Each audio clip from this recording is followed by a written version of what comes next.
Behind every business are its owners, and businesses can be owned in many different ways. In this film, we're going to look at a private limited company. James, Bianca and Gemma own the Fox and Hounds restaurant in Cambridgeshire.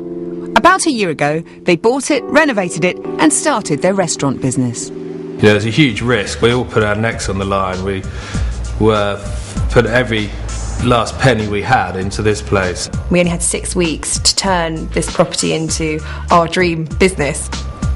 The Rixie Mash Pub Company Limited, as you can tell by the name, is a private limited company. This means that shares are not available for sale to the general public and are normally owned by the people who run the company in proportion to how much they have financially invested. James and Bianca have 50% and I have 50%. Thank you very much. And so with a limited company, you're able to take profits in the form of dividends, and that's very tax advantageous. It enables James and Bianca always to have 50% of the share of the dividend, and 50% obviously goes to me. Like any limited company, they've appointed directors to control the management of the business and plan for its future. In this case, the directors are James, Gemma and Bianca. So they're both shareholders and directors of their company. The main reasons for becoming a limited company rather than a partnership were, first of all, it was a lot of money to set up the business. James and Bianca and I, at the offset, we just went to the banks to go and see whether we would be able to raise the kind of money that we needed to invest into this business. And they said that it wasn't an option for us unless we had the protection of being a limited company. If the business fails, which a lot of restaurants do in the first year, we're totally personally protected, so we could sort of walk away from it and know that the business would be dissolved. We personally wouldn't be bankrupted. I think that the idea of setting up a limited business for some people, it just doesn't work quick enough, because obviously you have a process that you have to go through, which is that you have to send off paperwork to Companies House and you get a certificate of incorporation, and this basically is a birth certificate of the company. The other thing which you get as well is the Memorandum of Association and Articles of Association, and it's basically the legal clauses which tells you what you're expected to do as a limited company. Because you register with Companies House, anybody can look at your accounts so they can see how you're doing. And some people don't like that. They don't like the fact that the information is readily available on the market, so they would prefer to be anonymous. Deciding what type of ownership you're going to go for is not the only thing that you have to consider when setting up or running a business. For our three entrepreneurs, there were external influences that needed to be taken into consideration, one of which was where to locate the business. Geographically, we're very central to a lot of large towns, with not a lot of other competition around, and no one doing anything like we were going to do. So obviously it was an ideal location. It's a very prominent building in the village. We're right opposite the village shop. You've got people with money and that want to go out and spend it. There's lots of businesses in the area, so you get that lunchtime business trade. For James, his challenge lies at the heart of the business, in the kitchen.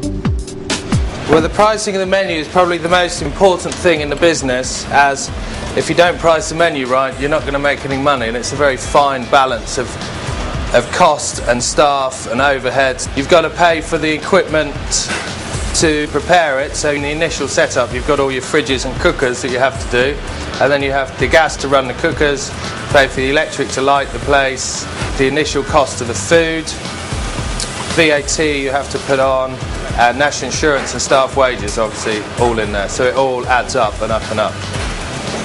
Any increases that come along, obviously your profit is going to be affected by that and come down.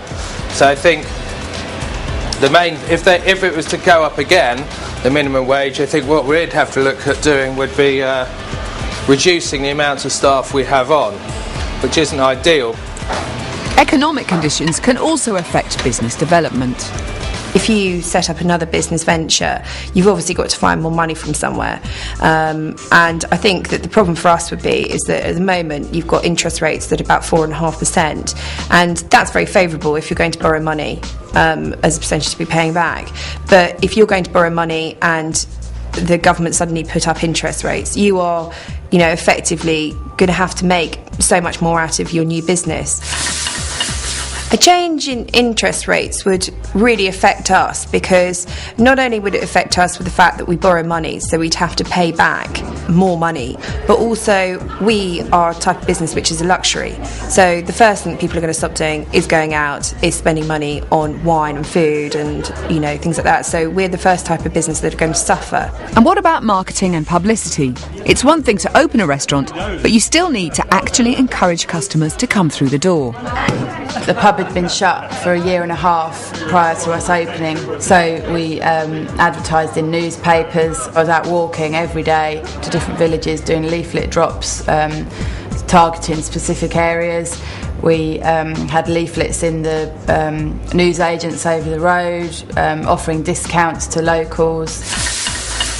Well, for us, the newspaper advertising didn't work, and what we've found is that word of mouth is the best form of publicity. I cook for a living, and I'm quite fussy about where I eat and the cost. The food here is absolutely first class. He does a very good job. It's local food, seasonal food, and it's well cooked. So after a year and a half of hard graft, are they glad they've set up their business? Well, it was a roller coaster of emotions, really. It was exciting and stressful. Every single day brought a new problem and a new challenge. This wasn't anyone's... No, I don't know. But, we got through it, and here we are now. So, yeah, amazing.